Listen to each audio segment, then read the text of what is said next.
자, 얘는 이제 2017년 6월에 봤던 시험이고 1등급 컷이 지금 90점 정도니까 그냥 노멀하다 이런 정도인데 일단 오답률 제일 높았던 게 45번이었어요. 45번이 전체 오답률이 가장 높았던 문제고요. 일단은 네, 시조점. 이 문제는 일단 보긴 할게요. 어차피 이거 하면서 44번도 같이 보면 될 것 같아서 그렇게 할 거고, 그 다음 오답률이 높았던 문제가 비문학에서 30번. 얘가 전체 오답률 두 번째 순위. 이 정도였어요. 하나만 더 뽑아볼게요. 그 다음에 오답 전체 세 번째가 40번. 40번이 세 번째로 높긴 했어. 이건 41번을 보는 게 더 맞겠네. 그렇게 한번 같이 볼까요? 문법은 오답률이 높은 문제는 없기는 했는데, 그렇게. 우리한테도 중요한 거. 그러니까 이번에 중간고사 범위가 11번, 그 다음 기말고사 범위가 12번. 이렇게 되죠. 각자. 그죠? 그렇게 될 거고, 생각보다 좀 헷갈린 게 뭐냐면, 이제 13번이나 또는 14번. 이 정도 좀 헷갈릴 수 있고, 사실 중요한 건 15번은 되게 중요한 문제고. 근데 11번, 12번은 안 볼게요. 이거 뭐 중간고사 범위였으니까 그렇게 안 봐도 될 것 같은데, 기말고사 범위나. 근데 이제 14, 15번 이렇게 두 개만 볼게요.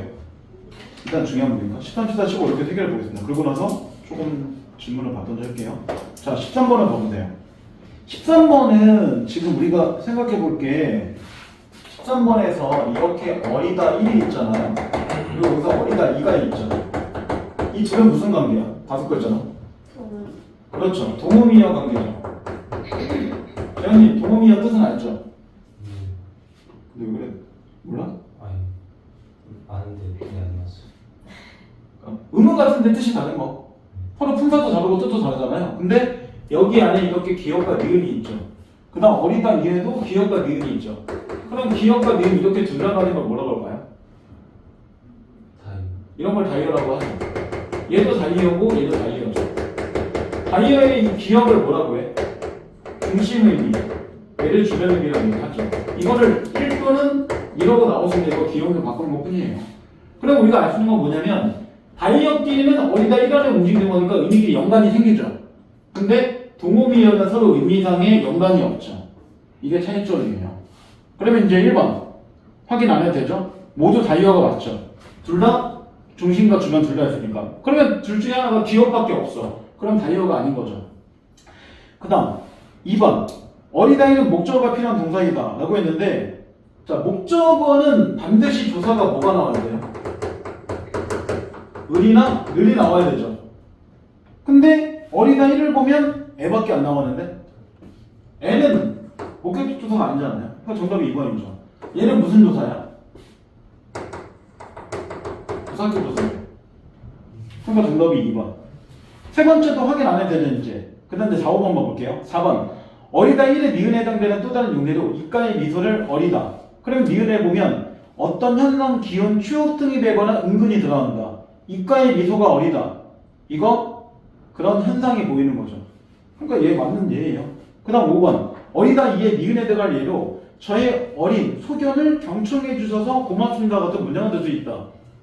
저희 어린 소견이란 건 제 모자란 또는 경험이 적거나 수준이 낮은 소견을 경청해 주셔서 고맙습니다. 이런 얘기잖아요, 결국에는. 그러니까 얘도 맞는 얘기죠. 자, 그 다음 이제 14번. 부사어는 문장 내에서 다른 성분을 꾸며주는 부속 성분임을 생략할 수 있다. 그러나 부사어 중에는 문장을 구성하는데 꼭 필요한 부사어도 있는데 이를 필수 부사라고 얘기한다. 예를 들어 그는 비겁하게 굴었다 해서 비겁하게는 부사어이지만 이 말이 빠지면 문법적으로 완전한 문장이 이루지 못하기 때문에 이럴 때 비겁하게는 필수 부사어이다. 이 설명들을 옮긴다면 이런 얘기예요. 뭐냐면 이 부사를 빼면 문장이 좀 이상한 거.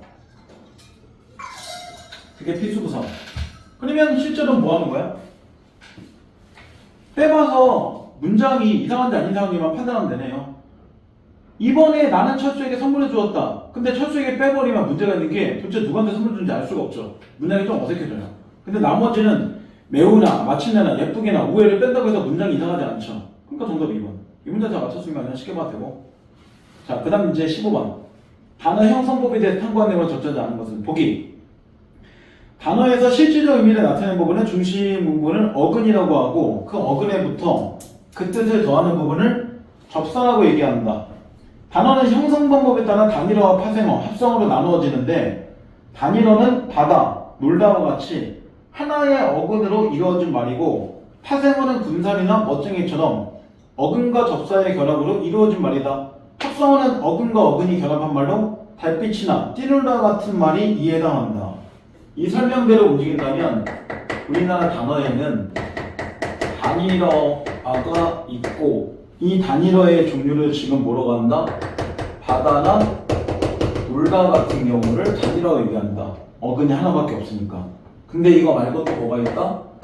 파생어가 있고 그 다음 합성어가 있는데 파생어는 어근과 접사의 결합으로 이루어진 거고 이런 거를 군살이나 아니면 멋쟁이 자체를 얘기해서 그리고 합성어는 어근과 어근이 결합한 말인데 여기에 따른 얘는 달빛이나 또는 뭐가 있다? 뛰놀다가 있다 이렇게 얘기했었죠. 자 여기서 이렇게 나눠지는데 군은 접사일까요? 어근일까요? 접사. 접사죠. 얘가 어근이죠. 자 멋쟁이의 멋은 어근일까요? 접사일까요? 어근? 이게 어근이죠. 얘가 접사고. 그러니까 접사가 앞에 올 수도 있고 뒤에 올 수도 있다는 거죠. 그죠? 그래서 앞에 오는 접사를 뭐라고 한다? 접두사. 뒤에 오는 접사를 전미사라고 얘기한다. 물론 이거 몰라도 문제 푸는 지장 없지만 일단 공부하는 과정에서 보는 거니까. 달빛은 이렇게 쪼개지겠죠? 그리고 둘 다 어근과 어근, 어근과 어근 이렇게 결합되는 거잖아요. 결국에는. 자, 그럼 이제 1번. 치솟다는 파생어이다. 맞아요. 솟다가 기본형인데 치가 따로 붙은 거니까요. 설마 치라는 말이 있는 건 아니잖아요. 이거. 치솟다는 뭔가 솟는 게 더 빨리 또는 강하게 이런 정도 의미니까 앞에가 접사예요. 그 다음 밤하늘은 딱 봐도 어근어근 이거 명사명사니까 너무 뻔하잖아요. 그 다음 지우개는 어근 접사 결합하는 것이고 닭고기는 어근끼리 결합하는 것이다. 닭고기와 밤하늘은 똑같죠. 둘 다 명사명사 명사명사니까요. 그죠? 어제 닭들 드셨죠? 초복이잖아요. 어제. 아 먹었어요. 아 그렇군요. 저는 어제 네, 김치부침 먹었습니다.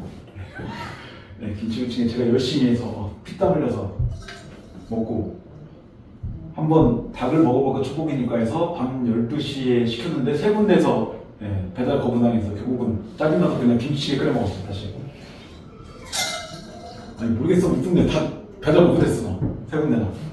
그때는 저 열표가 오늘 끔찍한 일. 오빠 어제 거부당했으니까 오늘 사. 안 되는데. 돈 없는데. 끔찍한 일이네. 3번은 한번 볼게요. 지우개는 이거 지우다에다가 개가 결합된 거죠.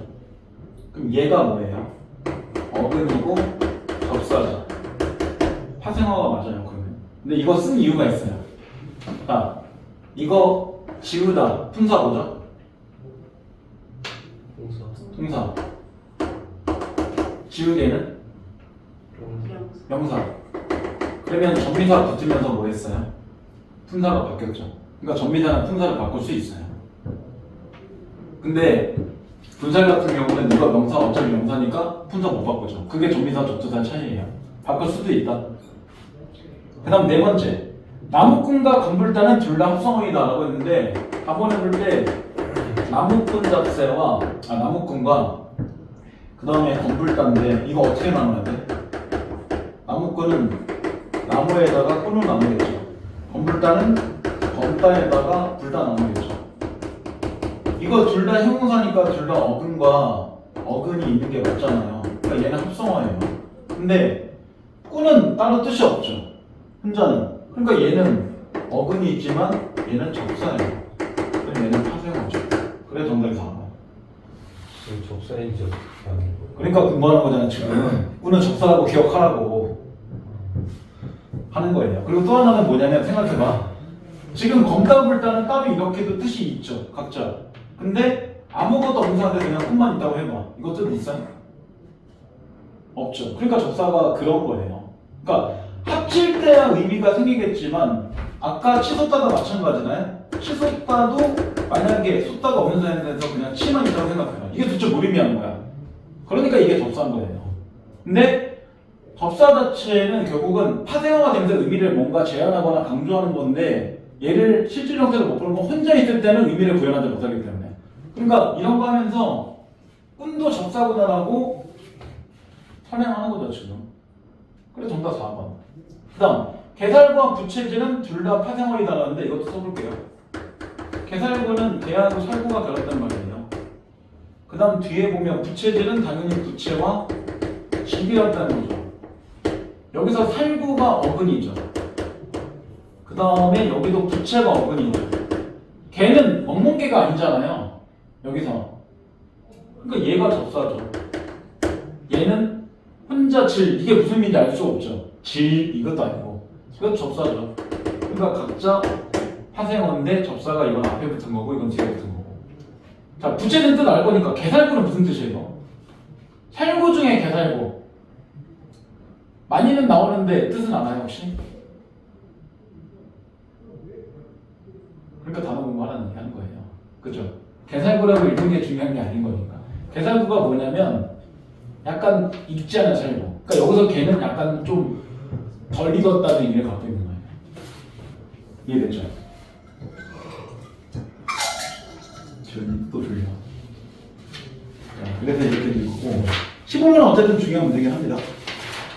자, 일단 개인적으로 질문하고 싶은 문제 있으면 하세요. 뭐 질문이든. 그럼 걔를 먼저 일단 하나 할게요. 있을까요? 16번이요. 16번? 16번. 자, 그럼 16번 한번 봐볼까요? 이거 지문이 막 복잡하진 않으니까 16번은 제가 문제에서 지문 거꾸로 해서 들어갈게요. 16번에 1. 중위는 반에 포함되지 않았다. 근데 이거 얼마 전에도 한 거죠, 저희. 그죠? 당연히 중위는 양반이에요, 아니에요? 아니죠. 아니잖아요. 했어요, 근데 이거. 예, 저번 주에 한 거예요, 저번 주에. 수업 때. 저번 주 정규 시간에 한 거예요. 저 이거 일요일에 한 거라고, 일요일날. 저런. 그래서 5문단에 보면 나오죠. 세 번째 줄에. 반상이라고 표현하는데 반상은 신분을 지배적 삐져나는 것으로 반상의 반에는 중이 들어가지 않았다. 나왔죠? 확인됐죠? 그 다음 두 번째. 평민층의 수가 양반보다 많았다. 이것도 네 번째 문단 나오죠. 네 번째 문단 네 번째 줄. 양인의 수가 가장 많았던 평민계층. 나왔네요. 그 다음 세 번째. 조선시대 상해 구성하는 통념상 4개로 나눴다. 그래서 네 번째 문단에 보면 양반, 중인, 평민, 천민 나눴죠. 그 다음 네 번째.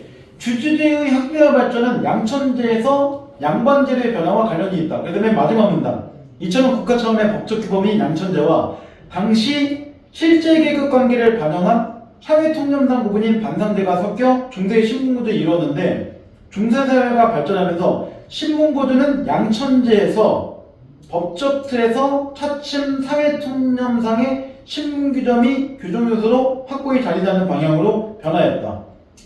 그리고 양천제에서 신규범이 변했다는 거는 뭐로 변했다는 거야? 반상제로 변했다는 얘기잖아요. 그러니까 답은도 정답 아니죠. 처음에 양천제인데 나중에 양천제로 바뀌었으면 양천제하고 반상제밖에 없으면 반상제로 바뀌었을 거 아니야. 그럼 마지막. 왜 노비의 수를 최대한 늘려? 첫 번째 문단에 보면 되는 거 나오죠. 첫 번째 문단에 세 번째 줄. 이들은 강력한 중앙집권제 체제의 확립을 위해서 양인계층의 폭을 높인다. 근데 양인에는 뭐가 포함되지 않아? 노비가 포함되지 않죠. 양인은 누구야? 아까 네 번째 문단을 볼 때 평민이었잖아요. 그리고 천민이 노비죠. 그러니까 노비의 수를 늘리는 게 아니라 평민계층, 다른 말로 하면 양인계층을 늘리는 게 우선이죠. 그래서 정답 5번. 이렇게 된 거예요.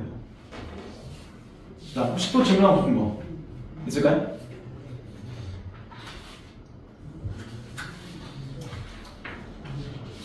자, 없으면 오답 주세요. 높은 거 볼게요. 맨 마지막에 44, 45 이렇게 두 개만 볼게요. 일단 그러고 나서 비문학 하나를 좀 같이 할게요. 자, 이거 45번에 보면 나오죠. 독일의 바탕으로 답을 감상한 내로 정자지 않은 것은 조선 후기에 등장한 사서시조는 형식면에서 평시조와 다르게 중장이 제한 없이 길어졌다. 그래서 다에서도 두 번째, 세 번째, 네 번째, 다섯 번째, 여섯 번째, 일곱 번째, 여덟 번째 줄까지가 다 한 줄이에요, 사실은. 그러니까 중장이 되게 길죠. 자, 내용면에서 실생활 소재로 활용해서 일상에 일어나는 문제를 주로 다루는데 솔직함, 해학성, 애정을 서슴없이 표현하는 대담성 등을 특징으로 한다. 그러니까 여기서 대담성이라는 건 솔직하거나 웃기거나 애정을 표현하는 건 다 대담성이라는 얘기죠. 그래서 비유, 상징 등의 다양한 표현법을 활용해서 대상을 생동감 있게 그려내었다. 그러면 답을 한번 해석을 해볼게요. 자, 님이 온다고 하고는 저녁밥 일찍 지어 먹었다. 그러면 우리가 이 다에서 초장을 볼 때는 님이 온다고 하고는 저녁밥 일찍 지어 먹었다. 그럼 현재 상황은 뭐야? 두 가지죠. 이별 상황인 거죠. 그리고 님이 온다는 소식을 들은 거죠. 그럼 저녁밥을 왜 일찍 먹었어? 님 맞이하려고. 이런 거잖아요. 그 다음 두 번째, 중장이죠. 중문나가 서서 대문나가 지붕에 올라가 앉아 이술을 가액하고 밑에 나오죠, 이건. 손을 들어 이마에 얹고 님이 오는가 가는가 건너선을 바라보니까 뭔가 검은 듯 흰 듯한 게 떠있거늘 아 저게 님이겠구나 라고 생각하고 버선버섯 뭐 양말 같은 거 벗어서 품에 품고 신을 벗어서 손에 쥐고 그만큼 급한 거지. 곰비님비 님비곰비 천방지방 정원천방 밑에 나오죠. 엎치락 뒤치락 허둥거리면서 진대 마른데 그럼 마르지 않은 데와 마른 데를 가리지 않고 워낙퉁탕 우상탕탕 건너가서 정든 옛말을 하려고 견눈이렇게 보니까 작년 7월 4일날 갉아먹힌 주치삼대가 알뜰하게 나를 속였구나. 근데 실제로 주치삼대가 사람을 어떻게 속여? 그러니까 여기에는 결국 이거죠. 화자가 이 3대를 님이라고 착각하는 거죠. 그런 내용이잖아요. 그만큼 모았다는 거야. 이 말을 다른 말하면 그만큼 임에 대한 뭐가 있는 거야. 간절함이 있는 거지. 3대를 님이라고 헷갈리는데 걔를 보고 막 뛰어갈 정도로 님이 그만큼 좋다는 거잖아요. 그럼 마지막. 아, 밤이었기에 망정이지. 낮이라면 남들이 웃길 뻔했구나. 왜? 사람도 아닌 걸 보고 막 뛰어가는 거 사람들이 쟤왜 저래? 이런 거니까. 그러니까 3년에는 살짝 이 중장에는 뭐가 있는 거야? 부끄러움이 있는 거죠. 밤이인가 망정이지. 낮이라면 사람들이 나보고 웃을 뻔했어. 다행이네. 하지만 그 얘기는 안타까움이 있죠. 님이 오지 않았다는. 이런 내용이 있는 거예요. 정현이 내 목소리 거의 수면제급이야, 그치? 너 왜 아침에도 주고 밤에도 주다? 아니 지금 모르겠어. 이걸 기면증이라고 뭐라고 해야 그 정도는 기면증 아니야. 진짜 기면증은 그냥 자. 그러니까 그런 게 아니라 아예 자기가 모르게 잠이 든대. 그래서 실제 생활 자체 할 때 위험한 부분이 좀 있대. 넌 그 정도까지 아니잖아. 참게 하잖아. 네. 그럼 기면증 아니야. 제가 졸고 있어요. 눈이 감고 있고. 항목 깨명인데 안 들어요. 기면증은 자기가 자는지도 몰라. 아예. 자기가 졸린 거 자체를 모른다는 거지. 나 눈 떠고 일어나면 몇 시간 지나고 그냥 막 그런 거야. 자기가 눈을 감고 막 피곤해 이런 개념도 없대 아예. 되게 심각한 거죠. 그래서 실제 생활이 안 되는 게 운전하다 갑자기 자전거 졸면 푹 떠올 수 있잖아. 아예 그럼 운전 못 하는 거 아니에요? 그러니까 진짜 기면증 심한 사람 운전하면 안 돼. 그럴 수 있는 거니까. 뭐 게임이야 상관없지만 실제 현실에서는 좀 그렇잖아요. 그죠? 저도 맨날 전화. 너 오늘 눈 떴는데 1시였어. 아 내가 그 이유가 있어. 아까 내가 있잖아. 축구 다 보고 잤다고. 나 6시 반인가 7시에 잠들었다니까 그래서. 그 중간에 20분 잤다가 그 시간에 꼴 다 놓고 못 보고 5분 남았네 진짜. 뭐 2대1 하고 있어? 이러고 나서 다 끝나고 이제 끝났네 이제 자야지. 해서 잠든 시간이 6시 반인가 그래요. 그러니까 실제로 1시에 일어났어도 5시간밖에 안 자는 거죠. 밤샜으니까. 아예. 그러면 1번에 볼 때 곰비님비 천방지방 음성상징어 맞죠? 음성상징어는 뭐하고 뭘 음성상징어로 얘기해? 의성어 의태어를 얘기하는 거잖아요. 그리고 의성어 의태어는 무조건 생뚱감이야. 왜? 안 써도 되는데 의도로 쓴 거잖아. 두 번째, 일상에 흔히 볼 수 있는 버선신을 활용한 건 맞는데 이거 자기가 신던 거잖아. 그러니까 님하고는 아무 상관이 없죠. 그러니까 정답이 2번 이렇게 되는 거지. 왜냐면 님을 위한 단어가 아니니까. 세 번째, 주치의사들이 님으로 착각해서 달려가는 화자의 우스꽝스러운 모습을 해양성을 느낄 수 있다. 그렇죠. 남들이 볼 때는 이거 웃기게 나와요. 네 번째, 님을 그려낸 절실한 마음을 드러내기 위해서 화자의 행동을 구체적으로 제시하다 보니 중량이 길어졌다. 그래서 중량이 실제로 내가 님하고 상대를 님이랑 착각해서 뛰어가는 모습들을 굉장히 길게 나열했죠. 마지막, 진담을 하는데 가리지 않고 님에게 가서 정든님만하는 모습에서 애정을 표현하는 화자의 대담성을 엿볼 수 있다. 표현한 건 아니지만 하려는 건 맞잖아요. 자, 그 다음 이제 44번은 가나를 간단히 해석해 볼게요. 자, 방에 있는 촛불 누구와 이반했는데 겉으로 눈물을 흘리고 속이 타는 줄 모르는가. 저 촛불도 나와 같아서 속 타는 줄 모르고 눈물을 흘리고 있구나. 그럼 가는 화자 자체가 이렇게 촛불을 보고 있는 거잖아요. 이렇게 받쳐가는 거죠. 근데 얘 지금 어때요? 눈물을 흘리고 있죠. 근데 화자도 똑같이 뭐예요? 눈물을 흘리고 있죠. 그럼 둘의 감정이 일치하죠. 그러면 이걸 뭐라고 해? 감정이입이라고 얘기하겠죠. 감정이입은 반드시 의인화가 들어가는 게 맞죠. 여기까지가 되는 겁니다. 그 다음 이제 나를 보세요 한번. 꿈에 다니는 길이 자취가 남는다면 가정이죠. 님의 집 창밖에 돌길이 다를 것이다. 그 얘기는 그만큼 꿈에서 님에게 왔다 갔다 하는 시간이 되게 많으니까 돌길이 다를 정도가 된다는 얘기잖아요. 원래 돌로 된 길이 다르려면 그만큼 많이 모여야 돼. 움직이고 많이 왔다 갔다 하면 다를 거니까요. 핸드폰도 엄청 오래 쓰면 닳긴 할 건데 그 정도 되기 전에 우리는 미리 바꿀 거니까. 그죠? 핸드폰의 같은 부위만 맨날 계속 3년 내내 이렇게 눌러봐. 그럼 거기 다를 겁니다. 아니면 색깔이라도 변하든지. 근데 맨날 그렇게 하지는 않으니까 그런 거 뿐이잖아요. 그 다음, 꿈끼는 자취가 없으니 슬프다. 그러니까 나 같은 경우는 상황을 두 가지로 보는 거죠. 첫째는 님하고 이별한 거잖아요, 현재. 그리고 꿈에서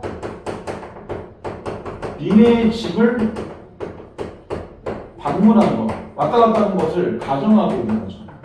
이런 거예요. 정사는 정리 안 해도 뻔하죠. 그리움이죠, 딱 봐도. 이런 거잖아요. 그만큼 뭐 한다? 꿈에서라도 님을 만나고 싶은 간절한 그림을 얘기하는 거죠. 그럼 이제 44번에 1. 가에서 겉으로 눈물을 흘리고 해서 눈물은 촌농이 흘러내리는 모습을 비유하고 있다. 그렇죠. 두 번째, 저 촛불 나무 같아서는 동일시된다. 그러니까 감정이 확인했죠. 세 번째, 나에서 꿈에 다니는 길은 화자의 소망이 투영되어 있다. 꿈에서는 님에게 갈 수 있으니까 화자의 소망에 들어가 있죠. 네 번째, 성로라도 다르리라 해서 님에 대한 간절한 그리움을 들어가고 있다. 그리우니까 계속 왔다 갔다 하니까 이게 다를 정도로 간다는 거잖아. 근데 마지막, 슬퍼한다는 거는 실제로 님을 못 만나니까 슬프다는 거잖아. 그리고 꿈에서밖에 님을 못 만나니까 슬픈 거지 이게 원망은 아니잖아요. 꿈에서는 그때 왔다 갔다 하는데 실제 현실은 님을 만나지 못하니까 제가 슬퍼요. 이런 거니까 슬퍼하느라는 님을 만나지 못해서 슬프다 이거지 님을 원망하니까 슬프다가 아니죠. 안 맞아요 지점이. 정답 5번 이렇게 되는 겁니다. 자, 그래서 이 문제는 이렇게 하고, 자, 비문학은 그러면 한번 30번 쪽을 봐볼게요. 이게 오답에서 조금씩 있게 되면 30번, 31번, 32번 이렇게 세 개를 한번 봐볼게요. 요거는 각자 오답률이 용서 있으니까 요거는 지문을 좀 보고 넘어갈게요. 지문 안 보면 답이 안 나오고 그래서 기억니은도 또 퍼져 있죠. 아, 난 이 지문 별로 하고 싶지 않지만 해야겠네요. 맨날 이거 하기 싫어. 아, 이거 개인적인 이유. 저희 어머니가 인공신장 하시니까요. 그래, 별로 좋은 얘기는 없어. 병원 가면 이거 한 4시간, 5시간 동안 있어야 돼요. 가서. 왜냐면 이제 여기 내보면 외부에 있는 체외기로 피를 걸려서 내 쪽으로 다시 드러나야 되니까. 이거 몸에다 씹는 거 불가능합니다. 그러니까 신장 기능이 이상 생기면 일상생활 자체가 되게 힘들어집니다. 일주일에 병원에만 12시간씩 있어야 돼요. 한 번 갈 때마다 이틀마다 한 번 정도 가는데 통상적으로 4시간 정도를 가는 거예요. 되게 빡센데 계속 여기다 피 꽂아야 되잖아요. 4시간 정도를 주사기를 계속 꽂고 있다 생각해봐. 와, 이거 진짜 1시간도 줄 것 같은데 4시간은 이거 진짜 빡세죠. 자, 첫 번째, 인체는 70%가 수분이다. 수분이 인체를 인체의 세포를 유지하고 세포가 일어나면서 생성하는 여러 가지 노폐물을 배출하는데 관여하는데 인체의 세포는 일종의 화력 발전소이다. 연기가 나지 않을 뿐이지 들어온 음식에 잘 분해하고 연소시켜서 에너지를 만든다. 몸은 이 에너지를 이용해서 축구도 하고 달리기도 한다.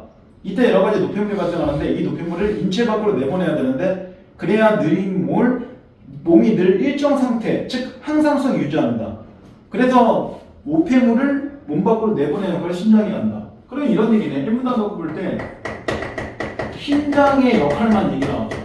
심장의 역할은 어쨌든 우리 몸에 있는 노폐물 자체를 뭐한다? 배출하는 역할이죠. 그러면 역으로 얘기하면 심장이 문제가 있으면 노폐물이 배출이 안 된다는 얘기잖아. 그러면 노폐물이라는 게 안 좋은 거잖아요. 쓰레기가 내 몸에 쌓인다는 거잖아. 그럼 당연히 몸에 질병이 생기겠죠. 그러니까 심장 기능 이상이 있으면 병이 걸리는 게 맞아요. 결국에는.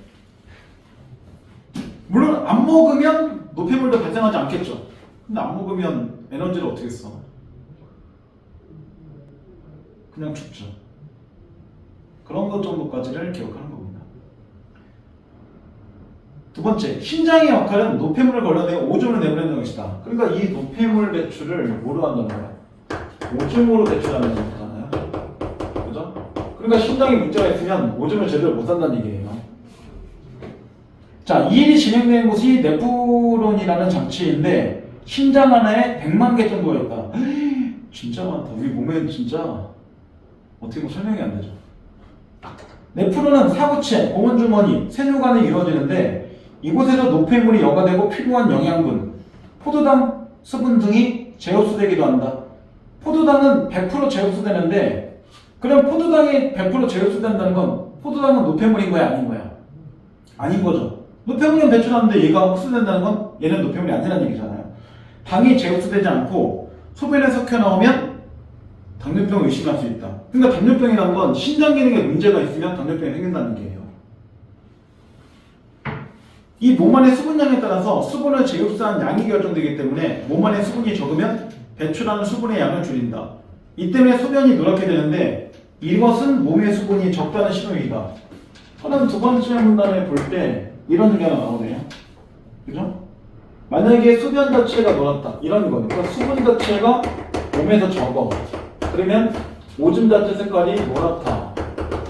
이렇게 보는 게 맞는 거죠. 왜냐면 노라니까 수분이 적은 게 아니라 수분 적으니까 노란 거니까 원인 결과를 일부러 거꾸로 간 거잖아요. 순서 되게 중요하다고 그랬지. 국어 문제에서 비문학에 가는 기본은 무조건 인과성이야. 그러니까 시험 문제에서 노래지니까 수분이 적어지는 거잖아. 이렇게 나오면 무조건 오답인 거예요. 그죠? 그 다음 세 번째. 이런 노폐물은 혈액의 압력 차이에 의해서 모세혈관 덩어리 사구체를 통해서 봉원줄에 모이고 이것이 세뇨관을 거쳐 방광으로 모여져 오존을 배설된다. 물론 분자량이 큰 세포나 단백질들은 그대로 혈색에 남아있다. 이때 노폐물뿐만 아니라 인체에 필요한 무기염류, 아미노산, 물 등도 혈액의 압력에 의해서 봉원주머니에 나온다. 봉원주머니에 모인 물질 중에 필요한 것은 세뇨관에서 다시 모세혈관으로 재흡수된다. 이거는 노폐물이 아닌 거니까. 이와 같이 심장은 신체 내 노폐물을 몸 밖으로 내보내 여과가 필요한 것을 계속 사용할 수 있게 해주는 재흡수 기능으로 우리 몸에 항상 일정 상태를 유지하고 이런 중요한 역할은 심장 이상이 생기면 우리 몸은 중대 위기에 봉착한다. 물론 어떤 중대 위기에 봉착하는지는 아직은 안 나왔죠. 세 번째 문제에서 제일 중요한 말은 뭘까요? 나름대로 제일 중요한 말 딱 하나 더 뽑아보면 뭘까요? 심장이 이상이 생기면? 아니에요. 완전 아니에요. 아니 뭐야 이 목소리 너무 귀여운데? 저는 귀여운 순간 왜 주지? 제일 중요한 단어는 뭘까요? 오세요. 아니 재흡수 기능. 니네가 지금 세 번째 문단 본 게 아니라 내가 세 번째 문단을 읽었지만 질문 전체를 읽었다는 전제에서 물어보는 거란 말이야. 수제를 했으니까. 일정 상태로 유지하는 거. 인공심장과 가장 결정적 차이 딱 두 글자.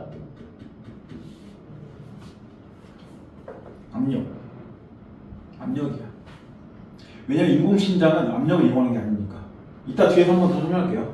근데 어쨌든 여기를 보면 이런 거 나오잖아. 노폐물은 처음에 이렇게 나오죠. 혈액 자체의 압력의 차이 자체가 있죠. 이거에 의해서 모세혈관 덩어리인 사구체를 통해서 사구체가 모세혈관 덩어리 나오잖아요. 덩어리인 사구체를 통해서 이렇게 오먼주머니 쪽으로 모이게 되고 그런 것이 다시 세묘관 자체를 거쳐서 단감으로 갑니다. 이게 우리가 노폐물을 배출하는 과정이죠. 그러니까 이 세 번째 문제에서 중요한 건 뭐냐면 일반적인 신장이 노폐물을 보내는 과정 그렇게 키워드 잡던지 아니면 이걸 잡은 이유는 이게 일반적인 신장과 뒤에 나오는 인공신장의 차이점이니까 일반적인 인공신장은 압력 차이를 해주지 못한다는 거예요. 다른 걸로 압력 차이를 만들어주는 걸 하겠죠. 어쨌든 이 과정에서 문제가 생기면 그걸 뭐라고 한다? 신장 기능의 이상이라고 한다. 그러니까 세 번째 문단은 신장 기능의 정상 과정을 보여준 거예요. 자, 그리고 이제 네 번째 문단은 봐봐. 신장이 이상이 생기면 문제가 생긴다. 그럼 네 번째 문단의 가장 핵심은 신장 기능 이상 정도만 기억하면 되죠. 이상 생긴 얘기하면 무조건 네 번째 문단 갖고 찾으면 돼요. 우선 노폐물이 걸려지지 않고 농도가 높아지면서 세포가 제대로 작동하지 못하게 되고 얼굴이 붓는 증상에 신장이 재기능을 못하는 심부전증의 단계에 이르게 된다. 그러니까 신장에 문제가 있으면 오줌 자체를 제대로 배출하지 못하면서 몸도 붓는 거잖아요. 이러한 경우 생명이 위험해질 수 있다. 왜? 노폐물이 쌓이는 거니까. 물론 신장 이식 등의 방법도 있지만 기증자가 나타나는 인공신장에 의지해야 된다. 심부전 환자는 한 번에 4에서 5시간 정도 소요되는 괴로운 혈액투석을 일주일에 한 번씩이 아니라 무려 서너 번씩을 해야 된다. 나오잖아요. 그러니까 병원 가서 일주일 동안에 기본 15시간 이상씩 버텨야 된다는 거잖아요. 너무 빡세죠. 물론 신장 자체를 이식받는 경우도 있지만 이거 드라마 같은 데 보면 보통 가족도 잘 안 되잖아요. 가족끼리도 뭐가 맞아야 되는 것도 있고 신장을 이식하면 또 신장 기증자한테도 뭐가 문제가 있는 것처럼 자꾸 얘기하는데 뭐 그런 건 없는 것 같지만 어쨌든 기증받는 것도 쉬운 문제는 아니다 라고 나오잖아요. 그리고 이제 5문단에서는 뭐 얘기 나오고 일이 나오고 여기서 인공신장 얘기 나오고 그러니까 인공신장은 내부에 있는 게 아니라는 거잖아요. 몸 외부에 있는 거죠. 이거예요. 그러니까 진짜는 인공신장이라는 거는 없는 거죠 사실. 야, 인공신장을 실제로 몸 내부에다 만들 수 있으면 누가 미쳤다고 그걸 기증받으려고 그래. 그냥 이거 기계로 만들면 되는데.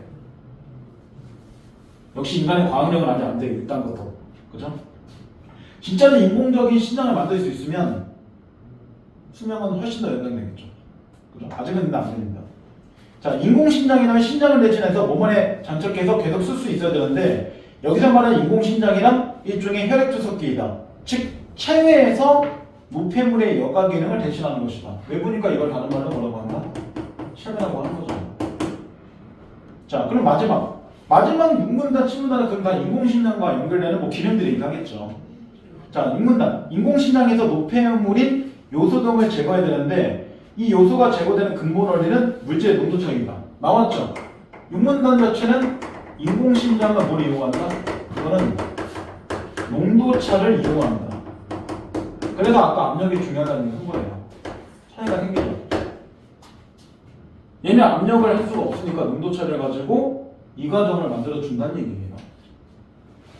자, 그 다음 물에 담긴 컵에 잉크 한 방울에 떨어뜨렸을 때 잉크가 퍼져나가는 것은 컵 속의 잉크 농도를 균일하게 하는 성질 때문이다. 이런 노폐물인 요소가 농도가 높은 곳에서 낮은 곳으로 이동하게 되어 있는데 그러면 여기서 중요한 게 나오죠. 농도 차이는 농도가 높은 곳에서 낮은 곳으로 이동한다 라고 나오잖아요. 즉 인공신장에서도 같은 원리 노폐물을 제거한다. 그래서 반투막을 사이에 두고 한쪽에는 노폐물이 없는 연액을 통과시키고 다른 쪽은 노폐물이 있는 것을 통과시키고 다른 쪽은 노폐물이 없는 초석액을 통과시키면 농도 차이에서 농도가 높은 연액에서 낮은 초석액으로 이동하게 되니까. 물론 혈액 속의 세포들과 분자량이 큰 단백질들은 반투막을 통과하지 못하므로. 근데 이거는 아까 정상적 과정에서도 안 되는 거잖아요. 그래서 다시 몸속에 들어가고 무기 없는 포도당 등이 빠져나가지 않게 하려면 반투막 중심으로 양쪽이 같은 온도가 되도록 한다. 그렇죠? 이렇게 하는 게 결국은 농도차를 이용해서 이동하는 거니까 이동을 안 시키면 뭐 하는데 농도를 서로 맞추면 이동이 안 되겠죠. 자, 마지막. 그래서 실제 병원에 쓰는 혈액투석기는 가는 여과관이 여러 개 모여있는 구조의 중공사막을 이용한다. 가는 여과관이 수백 다발로 되어 있기 때문에 빠른 속도로 투석을 진행할 수 있다. 하지만 빠른 속도로 투석을 진행해도 4-5시간 정도는 걸린다는 얘기잖아요. 최소한. 혈액이 흐르는 방향과 투석이 흐르는 방향이 같으면 처음에는 노폐물 농도 차이가 있어서 노폐물이 이동하지만 농도가 비슷해지면 이동이 줄어든다. 그래서 혈액과 투석액이 반대 방향으로 흐르도록 해서 농도 차이를 유지시킨다. 그러니까 어느 정도 시간이 지나면 이 차이가 줄어드니까 이걸 다시 농도를 맞추는 게 누가 하는 것이다? 인공심장이 해주는 역할이다. 이런 얘기잖아요, 결국은. 자, 그럼 29번, 30번, 31번 이렇게 볼게요. 29번은 적절한 거래. 그럼 1번, 소변에 당이 섞어 배출되면 소변색이 노랗게됩니다. 아니죠. 아까 노랗게 되는 거는 수분이 적을 때 그런 거잖아요. 안 맞죠? 그 다음, 신장은 무기염류, 아미노산 등과 노폐물과 함께 몸 밖으로 배출한다. 아니죠. 노폐물만 배출하고 나머지 좋은 거는 다시 집어넣는다고 그랬잖아요. 근데 무기염류, 아미노산은 노폐물이 아니죠. 그럼 얘네들은 다시 몸에 집어넣어야 되니까 말이 안 되지. 왜냐면 노폐물만 제거해야지 몸에 필요한 것까지 제거하면 몸에 뭐가 없어져? 에너지가 없어지는 거잖아요. 그러면 우리가 그리고 필요한 것들을 제대로 가지 못하니까 몸에 문제가 생기겠죠. 그러니까 필요한 거는 다시 흡수, 아까 포도랑 같이 필요 없는 것들만, 즉 노폐물만 밖으로 빼는 것이다. 여기서 노폐물의 종류가 나온 게 있죠. 뭐가 나왔어? 아까 우리 세 번째 문단에서 네 번째 문단, 다섯 번째 문단, 여섯 번째 문단에 보면 하나 나온 게 있죠. 노폐물이 요소 등을 제거한다. 그러니까 이 노폐물 자체 종류가 하나 이 문단에 보면 요소가 나온 거예요. 그러니까 요소는 무조건 노폐물인 거예요. 노폐물. 그 다음 세 번째, 인체에 필요한 단백질은 사고체에서 여과되고 오열관으로 제수된다. 여과 안 돼요. 세 번째 문단을 아까 보면 오세혈관 제흡세기가 지금 세 번째 쪽부터 나오잖아요. 분자량이 큰 세포나 단백질 등은 그대로 혈 속에 남아있다고. 그렇죠? 그러니까 단백질은 여과되는 게 아니에요. 그냥 남아있는 거니까. 그 다음 네 번째, 걸러진 노폐물은 세뇨관을 통해서 보먼주머니에 모아져. 세뇨관을 통해서 보먼주머니에 모아져? 순서가 안 맞는데 보먼주머니에서 세뇨관을 한다고 했잖아. 순서가 안 맞아요. 그 다음 마지막, 노폐물을 제거해야지 일성성을 유지한다. 항상성을 유지한다. 얘가 정답이에요. 그래서 이렇게 되는 겁니다. 자, 그 다음 30번, 기억은 신장, 얘는 인공신장. 그러면 둘 다 수분을 누리는 기능이 있다. 그런가요? 아니요. 기억은 맞아요.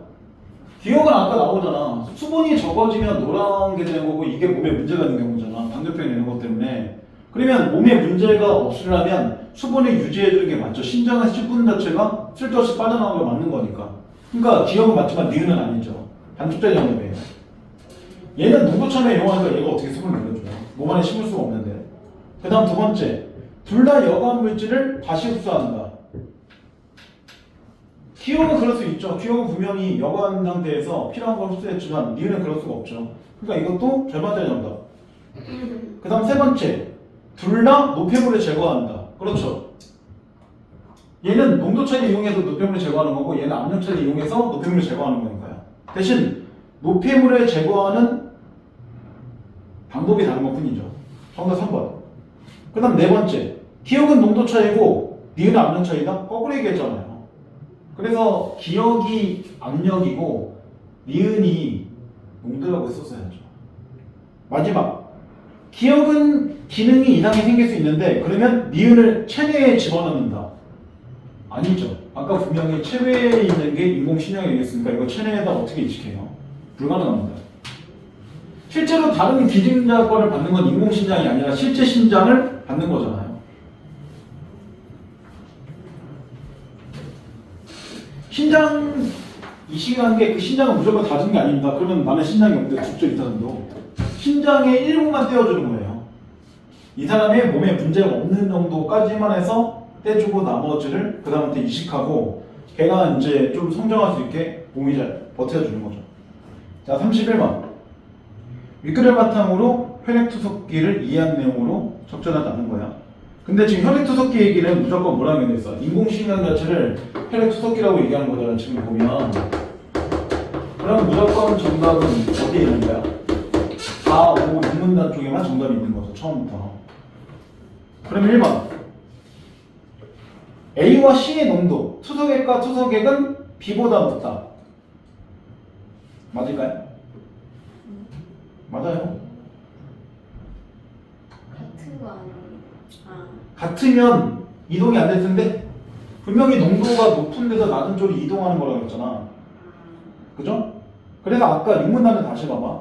6문단의 네 번째 줄부터 끝에 보면 나오죠. 노폐물인 요소도 농도가 높은 곳에서 낮은 곳에 이동한다. 인공신장에서도 같은 원리의 노폐물이 제거되는데 반투막 사이에 두고 한쪽에는 노폐물이 있는 혈액을 통과시키고 다른 한쪽에는 노폐물이 없는 투석액을 통과시키면 농도 차이에 의해서 농도가 높은 혈액에서 농도가 낮은 투석액으로 이동한다 라고 나왔죠. 그리고 얘가 B죠. 얘가 A하고 C고. 그러면 B가 높고 A와 C는 낮아야 되네요. 네. 그러니까 일반 정답 아니죠. 아, 얘가 정답이죠, 바로. 나왔네요. A와 C의 농도는 B보다 낮다가 돼야 되잖아요. 네. 이해됐죠? 정답은 쉽게 나왔어, 일단. 그 다음, A와 B, B와 C 사이의 막은 반투막이다. 그래서 아까 6문단 볼 때 반투막을 사이에 적으라고 했으니까 사이에 있는 건 당연히 반투막이겠죠. 그 다음 세 번째, 무기염류와 포도당의 농도는 같아야 된다. 왜? 무기염류나 포도당은 생각해보세요. 염류나 포도당은 이거 노폐물이 아니야. 노폐물이 아니죠. 아까 노폐물은 뭐만 나왔어? 요소만 나왔잖아요. 그럼 얘네들은 밖으로 배출하면 돼, 안 돼? 안 되죠. 그러니까 얘네들은 당연히 농도를 같게 맞춰준 게 맞죠. 그래서 맨 마지막, 6문단 마지막에 보면 무기염류나 포도당이 빠져나가지 않게 하려면 농도를 뭐 한다? 서로 같은 형태가 되도록 유지시킨다고 나왔잖아요. 그러니까 얘네들은 빠져나가면 안 돼요. 그래서 이렇게 하는 건 뭐냐면 이거 요소를 얘기하는 거죠. 노폐물 자체를 얘기하는 거잖아요. 그래서 얘가 노폐물이 아닌 거를 파악하고 넘어가야 돼요. 그 다음 네 번째, A와 C, B와 반대 방향을 흐른다. 그렇죠. 그래서 맨 마지막 7문단의 마지막 문장을 보면 혈액과 투석액이 서로 반대 방향 흐르도록 한다 라고 나오잖아요. 반대 방향 흐르는 게 맞아요. 그 다음 A와 B, B와 C 사이에서 세포와 단백질이 이동하지 않는다. 왜? 얘네들은 분자량이 분명히 커서 이동하지 못한다고 그랬죠. 그래서 6문단 마지막 네줄에 보면 혈액 속의 세포들과 분자량이 큰 단백질들은 반투막을 통과하지 못함으로 라고 나오니까 이동을 못하는 게 맞죠. 그래서 정답 1번. 자, 그 다음 32번. 자, 디귿과 유사하게 쓰인 건데 디귿은 퍼지다잖아요. 이거 퍼진다는 거는 무슨 뜻일까? 어떤 잉크라는 물질이 범위가 더 넓어지다는 얘기죠. 그러니까 1번처럼 꽃향기가 방언으로 퍼지면 꽃향기가 여기 있다가 범위가 넓어지게 퍼지는 거잖아요. 그러니까 정답 1번밖에 안 나오죠. 근데 이거 라면이 퍼진다는 게 라면이 이렇게 넓어진다는 거야? 그냥 그 크기가 커지는 것 뿐이잖아요. 그러니까 안 맞지. 그리고 푹 터졌다는 건 너무 잘 익었다는 얘기죠. 그 다음 3번 퍼졌다. 이거 목적지에 도착하니까 힘이 빠졌다 이런 거잖아요. 갑자기 몸이 푹 퍼지면 몸이 무게 커진 게 아니잖아요. 안 맞죠? 네 번째, 강의 하류에는 삼각주가 넓게 퍼져 있다. 이거는 삼각주가 원래부터 그 정도 모양으로 있다는 거지 이렇게 있는 게 이렇게 커진 거 아니잖아요. 그러니까 넓게 있는 모습이 보인다는 얘기죠. 그러니까 이거 원래 그 모양이었던 거예요. 그 다음 5번, 그의 자손들은 전국에 널리 퍼지게 돼 있다. 그러면 이거 전국에 널리 퍼진다는 거는 기본적으로 자손들 자체가 분포 자체가 여러 전역에 막 있다는 거지 하나 자체가 이렇게 잉크가 쭉 넓어진 게 아니잖아요. 이거는 자손이 하나 자체가 있는 게 쭉 이렇게 커지는 게 아니라 이 안에 자손들이 이런 식으로 있는 거니까 잉크 자체 하나가 이렇게 쭉 이동해서 넓어진 거하고는 좀 다른 얘기죠. 그래서 5번도 정답에서 탈락 이렇게 되는 거예요. 5번이 좀 한정이 있긴 하죠. 하지만 정답은 아닙니다. 그래서 자 이해됐죠? 자, 오늘은 여기까지만 하겠습니다. 저는 이제 버텼어. 그치? 혹시 더 질문하신 거 있을까요? 혹시? 오케이 여기까지 할게요.